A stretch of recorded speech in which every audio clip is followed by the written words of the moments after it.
जय हिंद स्टूडेंट। हम लोग आज पढ़ने चल रहे हैं स्पीड। स्पीड तो बेसिकली इतना इजी टॉपिक है कि हम अगर चाहें तो 1 से 2 मिनट में ये लेक्चर आपको समझा कर ख़त्म कर सकते हैं। आप 11th के स्टूडेंट हो तो स्पीड बेसिकली आपको आता ही होगा, लेकिन फिर भी हम थोड़ा सा इसमें डिस्कस करेंगे कि स्पीड क्या है। देखो, अगर मैं बात करूँ डिस्टेंस की तो आई होप आपको सबको पता होगा कि डिस्टेंस क्या है, और आपको ये भी पता होगा कि डिस्प्लेसमेंट क्या है। ठीक है, डिस्प्लेसमेंट क्या है। जब मैं डिस्टेंस और डिस्प्लेसमेंट का वीडियो शूट कर रहा था तो कुछ टेक्निकल इशू होने की वजह से लास्ट में जो मैंने डिस्टेंस और डिस्प्लेसमेंट आपको समझाया उसमें लगभग 4 से 5 मिनट का वीडियो पता नहीं कैसे कट हो गया और मुझे पता भी नहीं चल पाया। फिर भी मैंने अपलोड कर दिया क्योंकि जितना डिस्टेंस और डिस्प्लेसमेंट का इन्फॉर्मेशन आपको चाहिए वो सारा मैं दे दिया था, और उसमें थोड़ा सा मैं और ऑरिजिन से रिलेटेड डिस्प्लेसमेंट डिपेंड नहीं करता है ऑरिजिन के ऊपर, तो उस पर बात कर रहा था। तो मुझे लगा कि शायद आप लोग इतना समझ चुके हो, तो मैंने फिर उसको ऐड ऑन नहीं किया। तो आप जब इस लेक्चर को देख रहे होंगे तो वहाँ पर थोड़ा सा कटा होगा, तो उतना आइडिया आपको लग जाएगा कि डिस्प्लेसमेंट क्या है। तो अगर बात करूँ डिस्टेंस की, तो डिस्टेंस आप समझते होंगे कि क्या चीज़ है। डिस्टेंस क्या है? The length of the path travelled by the body is known as distance. लेकिन अगर कोई आपसे पूछे कि आप मान लो कि कुछ डिस्टेंस आपने ट्रैवल किया है, और वो डिस्टेंस सपोज कर लेते हैं कि 100 मीटर का आपने डिस्टेंस ट्रैवल किया, मान लो ऐसे 100 मीटर का आपने डिस्टेंस ट्रैवल किया, और वो डिस्टेंस आप ऐसे ट्रैवल कर रहे हों, तो कोई अगर कह दे कि आप ऐसे पहला आपने जो 10 मीटर का डिस्टेंस ट्रैवल किया, या 1 मीटर का डिस्टेंस ट्रैवल किया, या 20 मीटर का डिस्टेंस ट्रैवल किया, जो कुछ भी आपने ट्रैवल किया, पहला जो 10 मीटर का डिस्टेंस ट्रैवल किया वो कितने सेकंड में ट्रैवल किया। फिर आपसे कोई कह दे कि बीच में जब आप ऐसे 0 से 100 मीटर के बीच में आप डिस्टेंस ट्रैवल कर रहे हैं, तो जब आप 51 मीटर वाला डिस्टेंस ट्रैवल कर रहे थे तो उसमें कितना आपने टाइम लिया। क्योंकि ज़रूरी नहीं है कि आप इस मोशन में 0 से लेके 100 मीटर तक जब आप डिस्टेंस ट्रैवल कर रहे हों, तो ये ज़रूरी नहीं है कि हर एक मीटर आपने सेम इंटरवल ऑफ टाइम में ट्रैवल किया हो। और आपसे कोई कह दे कि 51 से 52 मीटर के बीच में आपने कितना टाइम लिया, या कितना आपसे कह दे कि मान लो टोटल डिस्टेंस से ट्रैवल किया आपने 10 सेकंड में, तो अगर मैं पूछूं आपसे छठे वाले सेकंड में आपने कितना डिस्टेंस ट्रैवल किया, तो पर्टिकुलर किसी सेकंड पर, पर्टिकुलर किसी टाइम पर आपने जो डिस्टेंस ट्रैवल किया है उसके रेट को हम स्पीड बोलते हैं, उसी को हम स्पीड बोलते हैं। यानी कि अगर हम आपसे कह दें कि आपने 10 सेकंड में 100 मीटर ट्रैवल कर लिया, लेकिन 1 सेकंड में अगर मैं आपसे पूछूं कि कितना आपने ट्रैवल किया, तो आपको ये करना पड़ेगा 100 मीटर बाई 10, और फिर आपको बताना पड़ेगा कि 1 सेकंड में मैंने 10 मीटर ट्रैवल किया ये। लेकिन मैं आपसे ऐसे ही मैं आपसे कहूँ कि फिर हम ऐसे 10 सेकंड में कितना ट्रैवल करेंगे, 5 सेकंड में कितना करेंगे, 10 सेकंड में कितना करेंगे, तो ये जो टाइम से डिवाइड करके आपको डिस्टेंस बताने का जो ये तरीका है, टाइम से डिवाइड करके डिस्टेंस बताने का जो ये तरीका है, इसी को हम स्पीड बोलते हैं। इसी को क्या बोलते हैं? स्पीड बोलते हैं। यानी कि स्पीड बेसिकली क्या है कि जो आप डिस्टेंस ट्रैवल कर रहे हो उस डिस्टेंस को टाइम से डिवाइड करो, यानी कि पर सेकंड आपने कितना डिस्टेंस ट्रैवल किया है, वो स्पीड है, वो स्पीड है। तो स्पीड क्या है? रेट ऑफ, स्पीड को आप ऐसे लिख सकते हो कि rate of change of position, change of distance भी बोल सकते हो आप, या पोजीशन भी बोल सकते हो आप। क्या बोल सकते हो? पोजीशन।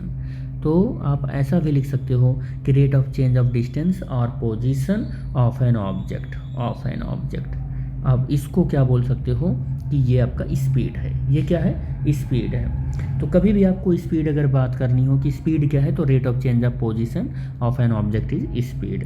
स्पीड की अगर यूनिट की बात करें तो मीटर अपॉन सेकंड हो जाएगा। देखो यहाँ ये मीटर और टाइम से हम यहाँ डिस्टेंस की यूनिट क्या है? मीटर, और टाइम से उसको डिवाइड कर रहे हैं तो मीटर अपॉन सेकंड हो जाएगा।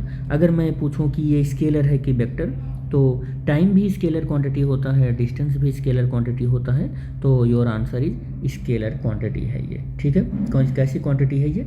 स्केलर क्वांटिटी है। और अगर कोई ऑब्जेक्ट डिस्टेंस ट्रैवल कर रहा है टी टाइम में, तो आप ये बोलते हो कि डिस्टेंस जीरो हो सकता है, पॉजिटिव हो सकता है, लेकिन नेगेटिव नहीं हो सकता है। इसका मतलब आप ऐसा स्पीड के लिए भी अपने अप्रोच को आप सेट कर सकते हो कि स्पीड भी जीरो हो सकता है, पॉजिटिव हो सकता है, बट नेवर नेगेटिव, कभी नेगेटिव नहीं हो सकता है। आप अपने इस अप्रोच को भी आप सेट कर सकते हो स्पीड को लेकर। और आप 11th में आ गए हो, डायमेंशनल फार्मूला भी आपने पढ़ लिया है, तो आप स्पीड से रिलेटेड एक और इन्फॉर्मेशन दे सकते हो कि डायमेंशनल फार्मूला ऑफ स्पीड अगर आपसे पूछा जाए तो यूनिट तो आपको पता ही चल गया है, metre upon second square, second. तो डायमेंशनल फार्मूला m की पावर 0 l और t की पावर -1। डायमेंशनल फार्मूला भी यहाँ पर आप लिख सकते हैं ml t -1। आप यहाँ पर m0 l t -1, ये डायमेंशनल फार्मूला भी आप लिख सकते हैं। बेसिकली अगर कभी स्पीड के टाइप की बात की जाए तो 2-3 तरीके के टाइप, बेसिकली 4 तरीके का हम कह सकते हैं कि स्पीड आपको डिस्कशन करना होता है। अगर मैं फर्स्ट नंबरिंग करूं तो फर्स्ट नंबरिंग पर आ जाता है यूनिफॉर्म स्पीड। क्या आ जाता है? Uniform speed. ठीक है, मैं ऐसा कह सकता हूँ कि टाइप ऑफ स्पीड है तो यूनिफॉर्म स्पीड। अब यूनिफॉर्म नाम से ही बहुत फेमस है। यूनिफॉर्म नाम लेते ही आपके दिमाग में चल रहा होगा कि यूनिफॉर्म यानी कि स्पीड है क्या चीज़? ये है distance upon time, distance upon time. अब अगर यूनिफॉर्म का मतलब है कि आपने क्या किया, कुछ डिस्टेंस ट्रैवल किया जीरो से मान लो ओ से ए पोजीशन तक, और मैं ये कहूँ कि आपने x1, x2, x3, x4 और x5 ऐसे डिस्टेंस ट्रैवल किए, और ये t1 और t2 और t3 और t4 और ये t5 टाइम में।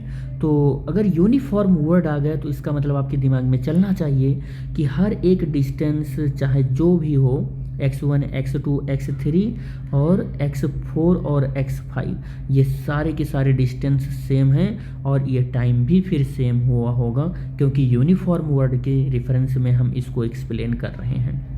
इसका मतलब क्या हुआ? इसका मतलब ये हुआ कि वी हैव चेंज, हमने क्या किया, हमारे पास जो चेंज है पोजीशन का, we have change of position है, जो हमारे पास पोजीशन का चेंज है, इक्वल पोजीशन चेंज हो रहा है इक्वल इंटरवल ऑफ टाइम में, इक्वल पोजीशन का चेंज हो रहा है इक्वल इंटरवल ऑफ टाइम में, तो हम उसको यूनिफॉर्म स्पीड बोल रहे हैं। या हम ऐसा कह सकते हैं कि a body is said to be the moving with uniform speed if it cover equal distance in equal interval of time. Equal distance किस कैसा हो, इक्वल इंटरवल ऑफ टाइम में हो, तो we can called uniform speed, हम ऐसा बोल सकते हैं। दूसरी जो यहाँ पर टाइप ऑफ स्पीड है, आप ऐसे कह सकते हैं कि दूसरा जो है वो यूनिफॉर्म के बाद जो इसका अपोजिट आएगा, बस वेरिएबल स्पीड, आप कह सकते हो कि वेरिएबल स्पीड। अब आप अगर इसका डेफिनेशन आप सेट करना चाहते हो तो इसकी डेफिनेशन में क्या बोल सकते हो आप कि unequal distance travelled by the body in equal interval of time. ये याद रखना कि x1 इक्वल नहीं है x2 के, x2 इक्वल नहीं है x3 के, x3 इक्वल नहीं है x4 के। अब ज़रूरी नहीं है कि x4 ही हो, x5 ही हो, कोई किसी के भी इक्वल नहीं है। यानी कि हम ऐसा कहना चाह रहे हैं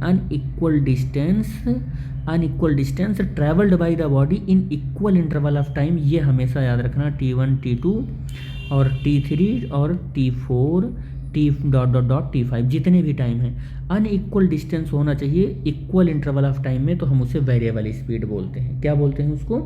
वेरिएबल स्पीड बोलते हैं। ठीक है, नेक्स्ट जो हमारा स्पीड का कैटेगरी है उसे हम कहेंगे कि वो कैटेगरी नंबर 3 होगा, और जो होगा एवरेज स्पीड। क्या होगा वो?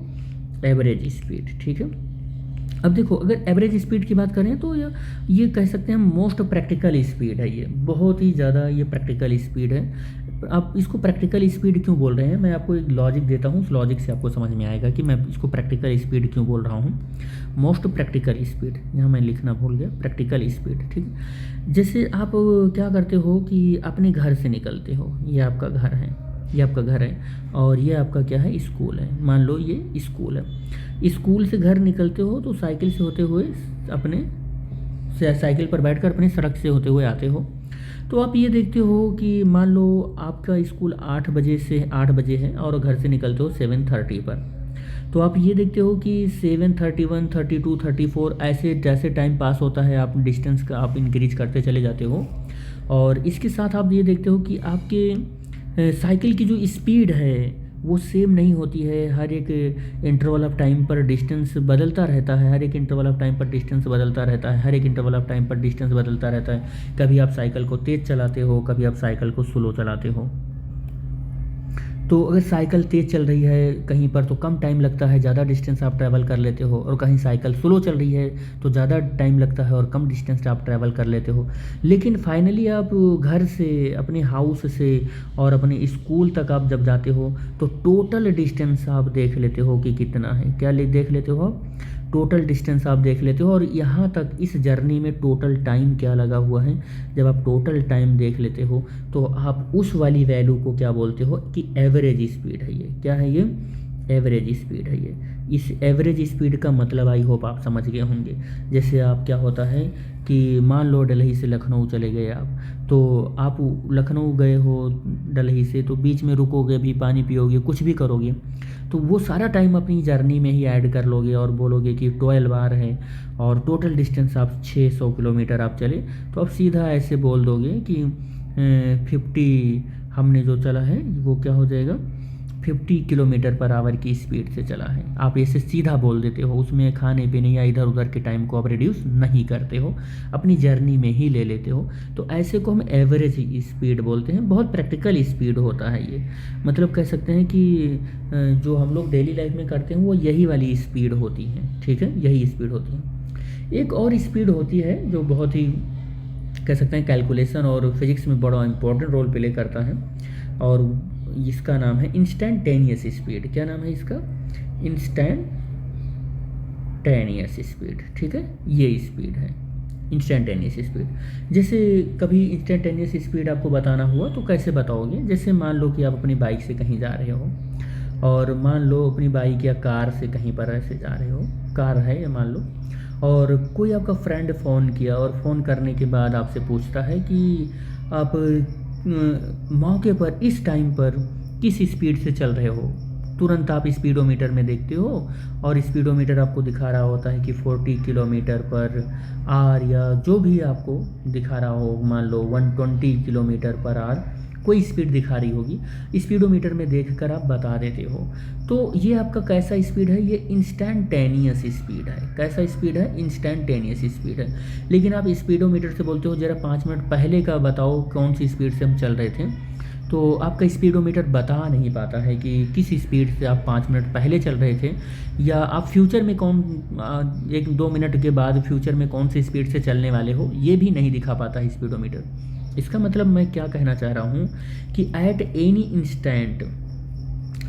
इंस्टेंट पर आपकी जो स्पीड रहती है, आपके ऑब्जेक्ट की या बॉडी की जो स्पीड रहती है, उसे हम इंस्टेंटेनियस स्पीड बोलते हैं। और यहाँ से एक चीज़ आपको और समझ में आ गई होगी कि स्पीड को मेजर करने वाली जो डिवाइस है उसका नाम है स्पीडोमीटर। उसका क्या नाम है? स्पीडोमीटर। कौन सी स्पीड को ये मेजर करती है ये भी आपको पता चल गया होगा।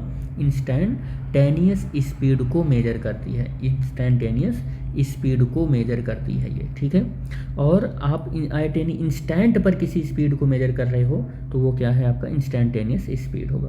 और अगर इंस्टेंटेनियस स्पीड को और ज़रा सा थोड़ा सा अगर आप लिखना चाहें तो आप ऐसा लिख सकते हैं कि speed of an object, definition में लिखवा दे रहा हूँ कि speed of an object at any particular, आप ऐसे लिख लो, any particular instant of time, और या आप ऐसे कह सकते हो at a particular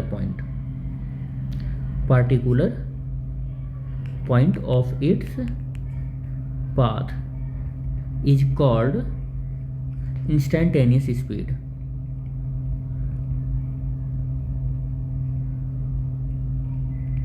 of the object. ठीक, ये आप इंस्टेंटेनियस स्पीड लिख सकते हो।